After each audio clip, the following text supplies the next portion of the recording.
Good morning students. Today we will read remaining part of lesson 5 of Geo, major domains of the earth. These are subtopics: atmosphere यानी कि वायुमंडल.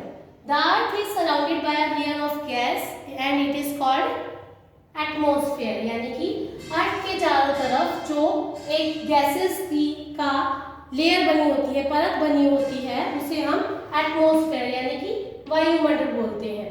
Biosphere the domain of life. Biosphere means जीवमंडल. The domain of life यानी कि जहाँ पर क्या है, पूरे जो घटक होते हैं जीवन जीने के लिए, जो हमें मेन एलिमेंट्स चाहिए होते हैं, वो हमें सिर्फ बायोस्फीयर में मिलते हैं. It is the narrow zone of contact between the land, water and air. यानी कि सिर्फ ये ही एक नैरो जोन है जहाँ पे हमें ये तीनों चीज़ अवेलेबल मिलती है, मिक्स रूप में मिलती है, लैंड, वाटर एंड एयर, जो कि हमें जीवन जीने के लिए ये तीनों ही चीज़ें बहुत ज़रूरी है. Now we will read about these topics in detail from our book. Atmosphere, वायुमंडल. The earth is surrounded by a layer of gas called the atmosphere. This thin blanket of air is an integral and important aspect of the planet. It provides us with the air we breathe and protects us from the harmful effects of sun rays. अर्थ के चारों तरफ gas की एक layer बनी हुई है जिसे हम एटमॉस्फेयर कहते हैं. यह एक कंबल की तरह है, पतले कंबल की तरह है, जिसने हमारे प्लेनेट को चारों तरफ से घेरा हुआ है, और ये हमारी बहुत रक्षा करता है. किससे? हमारी जो एयर जो हम ब्रीथ करते हैं, ऑक्सीजन की रक्षा करता है, और हमें सन रेज, जो harmful sun rays, ultraviolet rays है, उनसे हमें प्रोटेक्ट करता है. The atmosphere extends up to a height of above 1600 kilometres. Atmosphere कहाँ तक फैला हुआ है? लगभग 1600 किलोमीटर्स की हाइट तक. The atmosphere is divided into 5 layers based on composition, temperature and other properties. Atmosphere को हमने 5 लेयर्स में डिवाइडेड किया हुआ है, जो कि कंपोजिशन, टेम्परेचर और दूसरी प्रॉपर्टीज़ के बेस पे है. These layers starting from earth surface are called the troposphere. Troposphere जो है, these layers starting from other surface are called the troposphere. The stratosphere, the mesosphere, the thermosphere and the exosphere. यानी ये 5 layers हैं जिसमें atmosphere को हमने इन 5 layers में divide किया गया है. द ट्रोपोस्फेयर मीन्स क्षोभमंडल, स्ट्रेटोस्फेयर समताप मंडल, द मेसोस्फेयर मध्यमंडल, द थर्मोस्फेयर आयन मंडल एंड द एक्सोस्फेयर मीन्स बहिर्मंडल. The atmosphere is composed mainly of nitrogen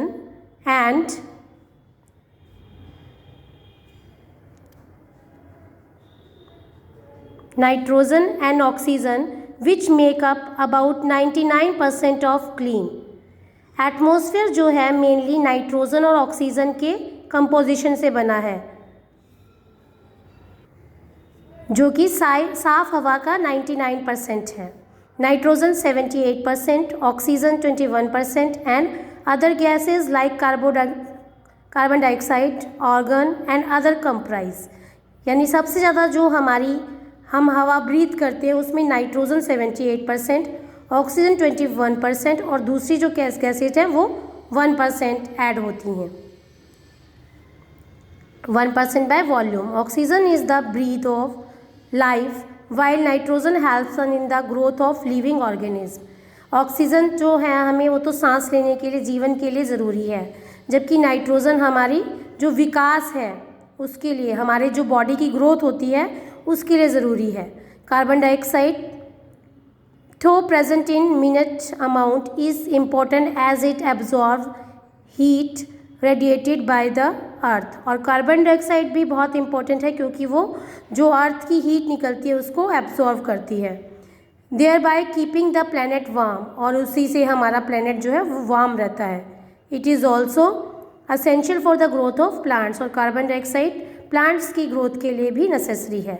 the density of the atmosphere varies with height, height के विभिन्नता के साथ साथ जो डेंसिटी है एटमॉस्फेयर की वो भी डिफरेंट है।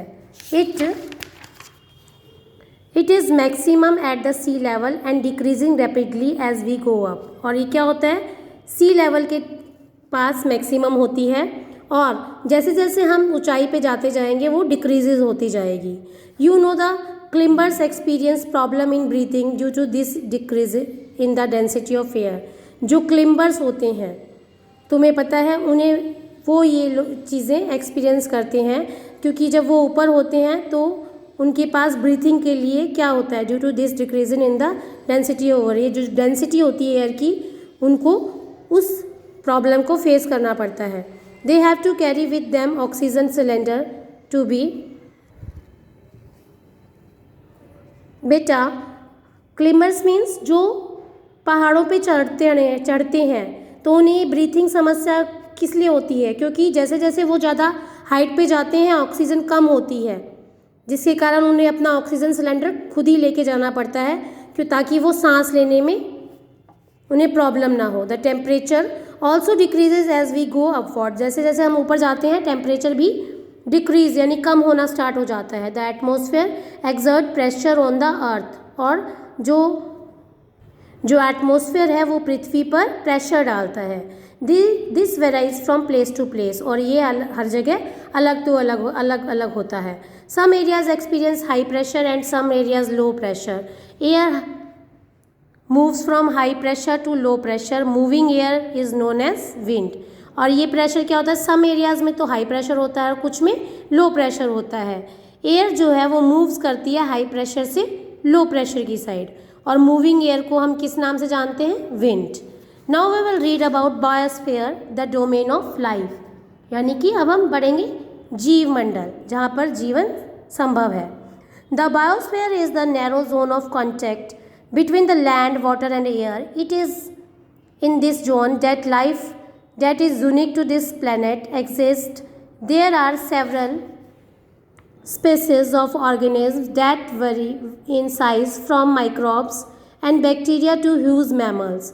All the living organisms including humans are linked to each other and to the biosphere for survival.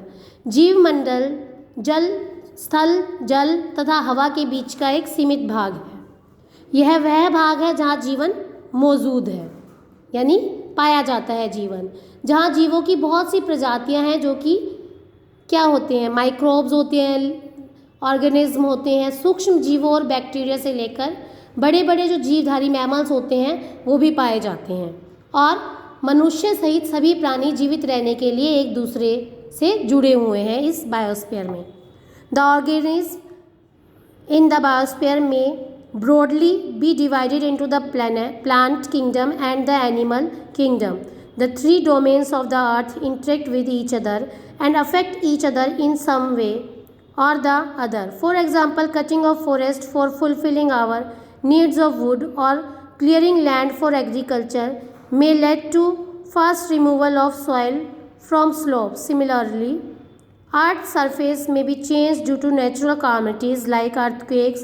For example, there could be submergence of land as happened in the case of tsunami recently. Parts of Andaman and Nicobar Island were submerged underwater. Discharge of waste material into lakes and rivers makes the water unsuitable for human use. It also damages other forms of life.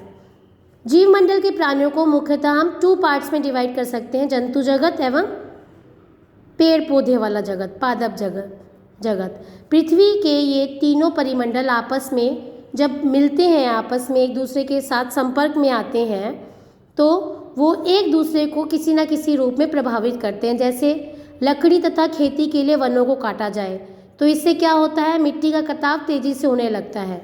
इसी प्रकार जब प्राकृतिक natural disaster आते हैं, जैसे कि भूकंप आ गया, उससे पृथ्वी की सतह में परिवर्तन हो जाता है, और सुनामी के कारण अंडमान एवं निकोबार द्वीप समूह का कुछ भाग पानी में डूब गया। झीलों तथा नदियों में दूषित पदार्थ डालने से उनका जल मानव के इस्तेमाल के लायक नहीं रह जाता है। यह जल दूसरे जीवों को भी नुकसान पहुंचाता है।